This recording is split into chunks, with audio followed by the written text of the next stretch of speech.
नमस्कार। Online classes में आपका स्वागत है। कल की क्लास में हमने पढ़ा था कबीर का साहित्यिक परिचय। आज हम कबीर का समाज सुधारक रूप के बारे में पढ़ेंगे।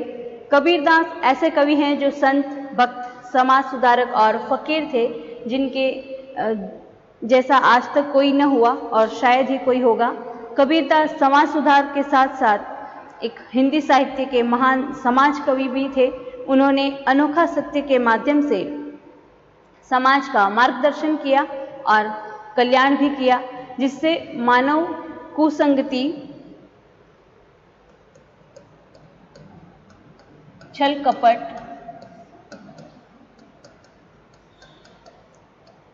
निंदा, अहंकार, जाति भेद, धार्मिक पाखंड आदि को छोड़कर के एक सच्चा मानव बन सकता है। उन्होंने समाज में चल रहे अंधविश्वासों, रूढ़ियों का भरपूर विरोध किया और कबीर शांतिमय जीवन बिताते थे और अहिंसा, सत्य, सदाचार आदि को अपने जीवन में उन्होंने अपनाया और दूसरों को भी इसकी सीख देते थे। तो उनका स्वभाव क्रांतिकारी प्रवृत्ति होने के कारण उन्होंने ऊंच नीच और समाज में जाति पाति के भेदभाव का विरोध किया। उस समय समाज में हिंदू पर मुस्लिम आतंक फैला हुआ था। हिंदू मुस्लिम आतंक फैला हुआ था। उन्होंने ऐसा मार्ग अपनाया जिससे समाज में फैली बुराइयों को दूर किया जा सके। कबीर ने अपना सारा जीवन मानव जाति को अच्छे संदेश देने में ही व्यतीत किया, जिस संदेश को हमें अपने साहित्य में भी पढ़ने को मिलते हैं। समाज सुधारक की कबीर की जो भावना है,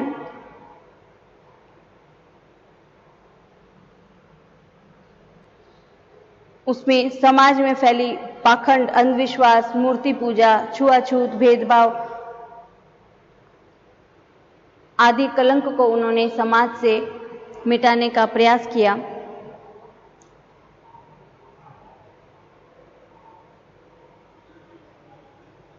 सभी मानव समाज में एक ही ईश्वर की संतान है और हिंदू और मुसलमानों की एकता पर भी उन्होंने बल दिया और धर्म के आधार पर हो रहे भेदभाव और दंगों का उन्होंने विरोध किया। उनका कहना था कि ईश्वर हमारे कण कण में, हमारी अंतरात्मा में ही बसते हैं। जैसे हिरण कस्तूरी की खुशबू को जंगल में ढूंढता फिरता है, लेकिन वह खुशबू उनकी नाभि में ही रहती है, वह ये कभी नहीं जान पाता। तो उसी प्रकार ईश्वर भी हमारे कण कण में समाहित है, पर हम मनुष्य उसे मंदिरों में, देवालयों में ढूंढते फिरते हैं।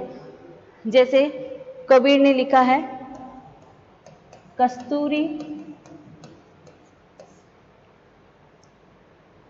कुंडली बसे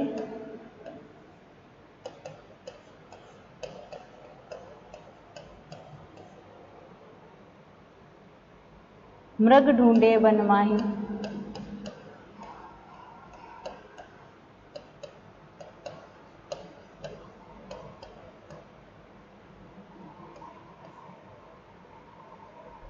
ऐसे घटी घटी राम है, ऐसे घटी घटी राम है, दुनिया देखे माही।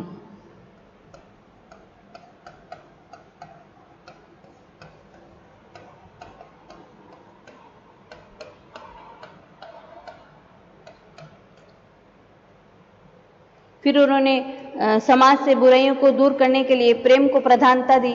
जैसे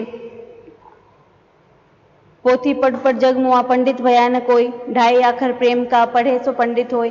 तो उनका कहना है कि बड़ी बड़े ग्रंथों को, किताबों का ज्ञान जो है या शास्त्र हैं, इनको पढ़ने से कोई विद्वान या पंडित नहीं बन सकता। मनुष्यों को अहंकार का त्याग कर देना चाहिए, लेकिन मनुष्य प्रेम का ढाई अक्षर भी पढ़ लेता है तो भी वह सच्चा ज्ञानी और अच्छा मनुष्य बन सकता है। तो ये मनुष्य का जन्म जो होता है एक ही बार होता है, इसलिए उसे अच्छे कर्म करने में लगे रहना चाहिए। फिर उन्होंने हिंसा का भी विरोध किया। जो मनुष्य जीवों को खाते हैं वे मानव नहीं पशुओं से भी हीन हैं। जैसे बकरी पाती खात है, ताकी काढ़ी खाल।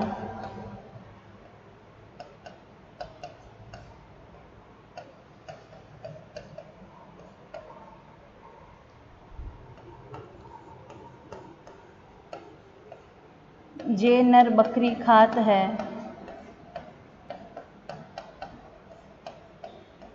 तिनको कौन हवाल।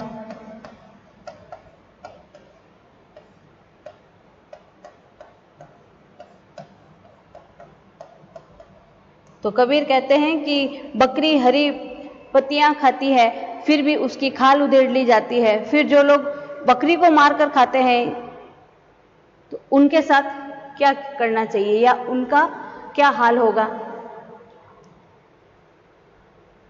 ठीक है, कबीर गर्भ न कीजिए कबू न हांडिया, अब की नाव समुद्र में का जाने का होय। पानी केरा बुदबुदा असमानस की जात, एक दिन छिप जात है जो तारा प्रभात। और जाति के आधार पर भी भेदभाव का खंडन करते हुए कबीर ने कहा है कि जात पूछो ना कोई हरि, जात पूजिए, जाति न पूछिए साधु की, पूछ लीजिए ज्ञान।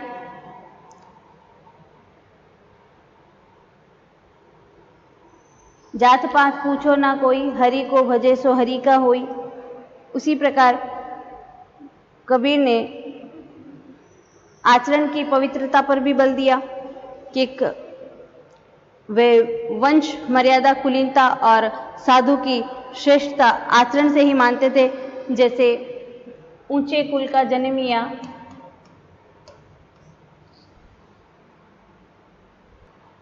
करनी ऊंची न होय, सुवरन कलश सुरा भरा, साधु निंदत होय। कि उच्च कुल में जन्म लेने से उसके कर्म ऊंचे नहीं हो जाते। जैसे सुवर्ण यानी अच्छा दिखने वाला, सुनहरा दिखने वाला या सोने का कलश है तो उसमें सुरा यानी मदिरा भरी हुई हो, तो साधु ऐसे कलश को रखने वाला साधु ही निंदा का पात्र होता है। और सदाचार के लिए मनुष्य को निरहंकारी और निर्वैरी बने रहने की भी प्रेरणा दी। कहा कि जहां अहंकार है वहां सदृशता नहीं हो सकती। निर्वैरी निर्कामनता साई सेता ने विषयासु न्यारा रहे, संतन का गुण है। उसी प्रकार कबीर ने आचरण की पवित्रता पर भी बल दिया और उन्होंने इसके लिए आत्मनिरीक्षण करने, आत्मशुद्धि करने की प्रेरणा दी। इसके लिए वह मानते हैं कि आवश्यक है मनुष्य दूसरों के दोष देखने से पहले अपने भीतर झांक के देखे। जैसे बुरा जो देखन में चला, बुरा न मिलिया कोई, जो दिल देखा अपना तो मुझसे बुरा न कोई। कि मैं बुराइयों को ढूंढने चला था लेकिन मुझे कोई भी व्यक्ति बुरा नहीं मिला।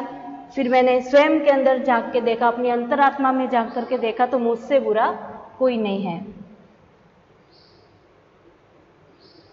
फिर कबीर ने बड़प्पन के लिए भी नम्रता होना आवश्यक बताया, क्योंकि जिस इंसान में गुण, धन, समृद्धि और ज्ञान की गरिमा का प्रवेश हो जाता है या समावेश हो जाता है, लेकिन वह परोपकार की भावना अगर उसमें नहीं है तो ये सभी निरर्थक हैं।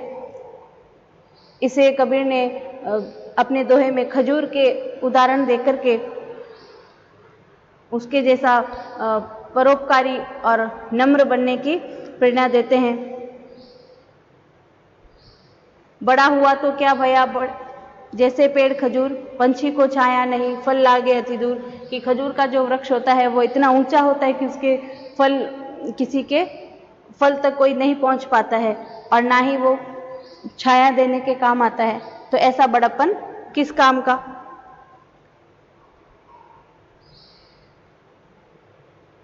इसी क्रम में कबीर ने आगे कहा है कि कथनी थोती जगत में करनी उत्तम सार, कह कबीर करनी सबल उतरे भवजल पार।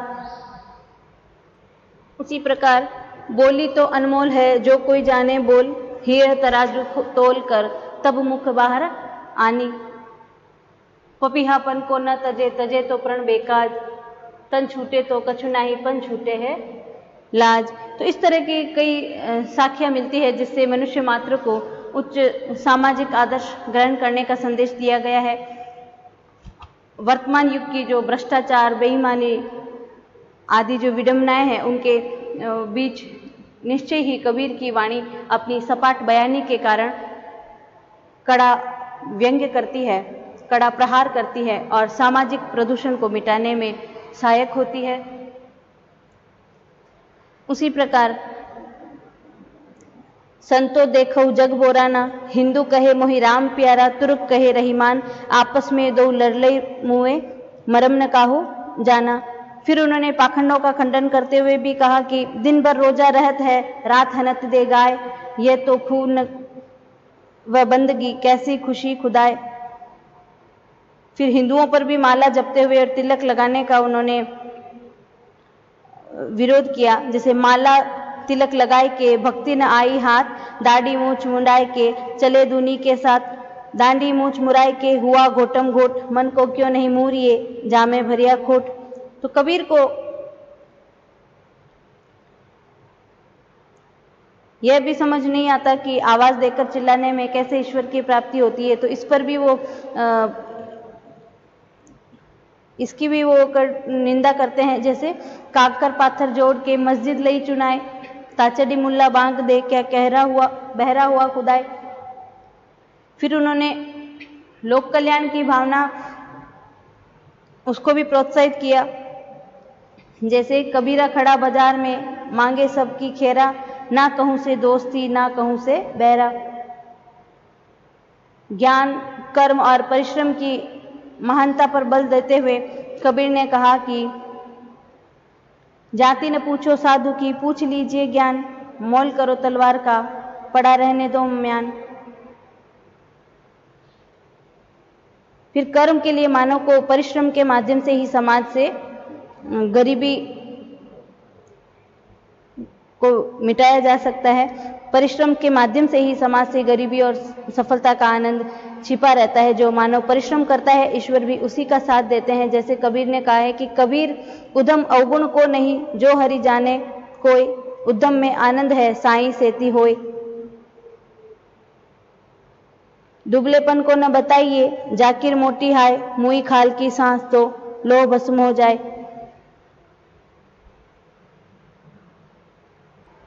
उसी प्रकार निर्गुण ब्रह्म का समर्थन करते हुए भी कबीर ने कहा है कि विभिन्न जातियां, धर्म, वर्ग एकता के सूत्र में बंध जाएं। इसका कबीर ने संदेश दिया है, क्योंकि जब रंग, रूप और अस्पृश्यता आदि से अलौकिक सत्ता को अलग ही सिद्ध किया जाएगा, तभी वह उसके लिए ग्राह्य हो सकेगी। तो निर्गुण निराकार को अपनाने की प्रेरणा देते हुए कबीर कहते हैं कि जो तिला माही तेल है, जो चकमक में आगी, तेरा साईं तुझ में जाग सके तो जागी। जाके मुख माथा नहीं, नहीं रूप कुरूप, पुह पासते पात्रा, ऐसा तत्व अनूप। ऐसे अनेक पदों में निर्गुण निराकार ब्रह्म की महिमा मिलती है, और जिससे ये कहा जा सकता है कि वे समाज के विविध वर्गों और धर्मों को निर्गुण के धागे से बांधना चाहते थे।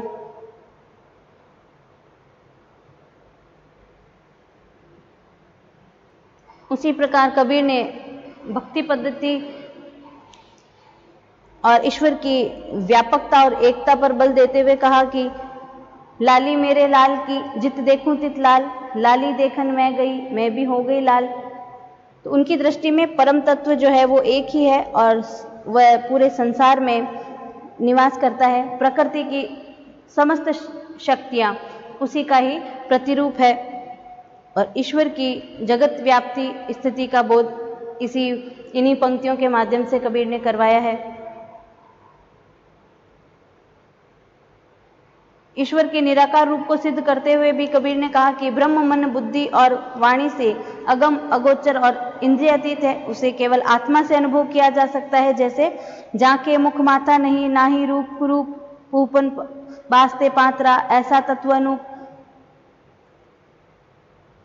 उसी प्रकार कबीर ने कहा है कि ईश्वर का स्मरण ऐसा होना चाहिए कि उन्हें याद करते करते साधक जो है वह भी ब्रह्ममय हो जाए। अहंकार का त्याग करके जब उसे अपने अंतर्गत और बाहर सभी जगह ब्रह्म का स्वरूप दिखाई देता है तो वह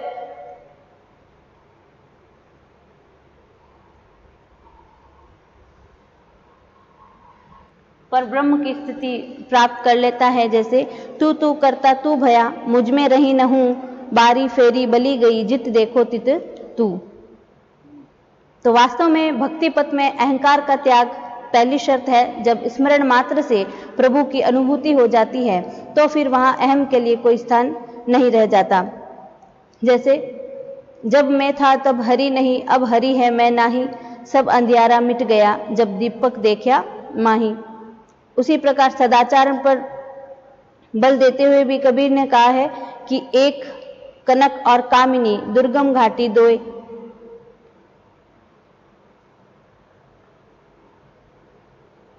कबीरा संगति साध की कदे न निर्फल होए, चंदन होसी बावना नीव न कहसी कोई। तो स्पष्ट है कि सत्संगति के कारण ही दुर्बुद्धि नष्ट हो जाती है और सुबुद्धि आती है। तब वह भक्ति के महत्व को समझता है और ईश्वर की आराधना करने में लग जाता है। फिर गुरु की महिमा का बखान करते हुए कबीर ने कहा कि सतगुरु की महिमा अनंत, अनंत किया उपकार, लोचन अनंत उगाड़िया, आनंद दिखावनहार, जाका गुरु भी अंधला, चेला खरा निरंद, अंधे अंधा ढेलिया, दोनों कूप पंडित। जैसे सच्चा गुरु ज्ञान का ऐसा दीपक प्रदान करता है जिससे वे उचित मार्ग पर चल सके और केवल शास्त्रों का ज्ञान करना या उनका अंधा अनुकरण करना नहीं सिखाए। कबीर ने अज्ञानी गुरुओं के लिए चेतावनी भी दी कि जो स्वयं अंधे हैं वे दूसरों को कैसा मार्ग दिखाएंगे। फिर इस संसार की नश्वरता का चित्रण करते हुए भी कबीर ने कहा कि माली आवत देख कर कलियन करी पुकार, फूले फूले चुन लिए कली हमारी बार।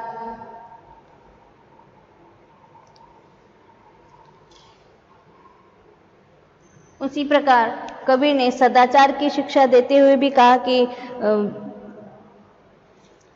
मूर्खी संग न कीजिए, लोहा जली न तिराई, कदपि सीप भुवन मुखी, एक बूंदती हूं भाई।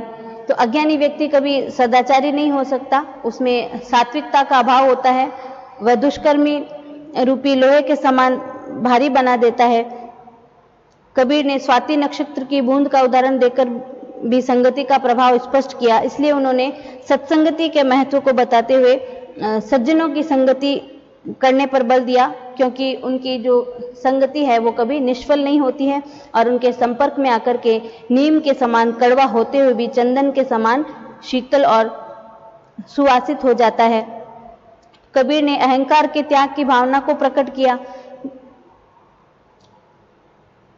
और व्यक्ति की प्रकृति का ज्ञान उसकी वाणी से ही होता है, इसलिए वाणी ऐसी बोलनी चाहिए जो दूसरों को भी शीतलता प्रदान करे। जैसे ऐसी वाणी बोलिए मन का आपा खोए, औरन को शीतल करे आपहु शीतल होए। कबीर की जो साखियां हैं उनके माध्यम से कबीर के दार्शनिक मत का भी वर्णन देखा जा सकता है। जैसे कहन सुनन को जिय जग कीना, जग भूला न सो कितऊ न चीना। तो कबीर ने ब्रह्म और जीव की अभिन्नता को सिद्ध करते हुए भी कहा है कि हेरत हेरत हे सखी, रया कबीर हैराई, बूंद समानी समुद्र में कत हेरी जाई। उसी प्रकार कबीरा ये संसार है जो सेंबर का फूल, दिन 10 के त्योहार में झूठे रंग न भूल।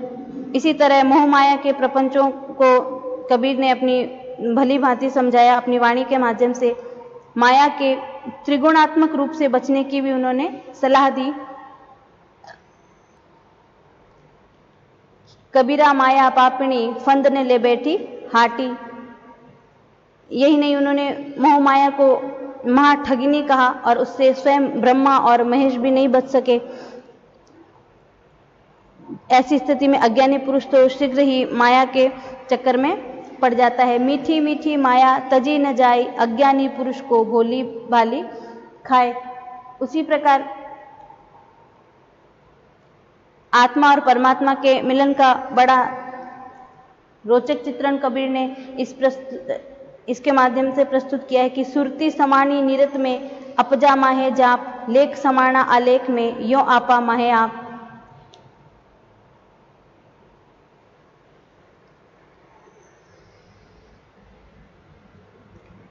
इस प्रकार कबीर एक महान संत, कवि और समाज सुधारक थे। वे सारे संसार में सुधार लाना चाहते थे। कबीर ने अपनी सद्दुकड़ी भाषा के माध्यम से समाज में फैली कुरीतियों और कुविचारों का जोर तोड़ से खंडन किया। कबीर जीवन को एक ही तरीके से समानता के आधार पर देखते थे। कबीर समाज सुधारक के साथ ही एक क्रांतिकारी थे, जिन्होंने निडर भावना से समाज में चल रही कुरीतियों पर अपने विचारों से प्रेरणा दी। कबीर समाज को प्रेम की धारा और एक नई दिशा देने का प्रयास करना चाहते थे। वे समाज और धर्म के नाम पर फैले हुए पाखंडों, अंधविश्वासों, हिंसा, पशु बलि, मूर्ति पूजा आदि का विरोध करते थे। संत कबीर का संपूर्ण साहित्य समाज को एक सही पंथ दिखाकर उस पर चलने की प्रेरणा देता है। धन्यवाद।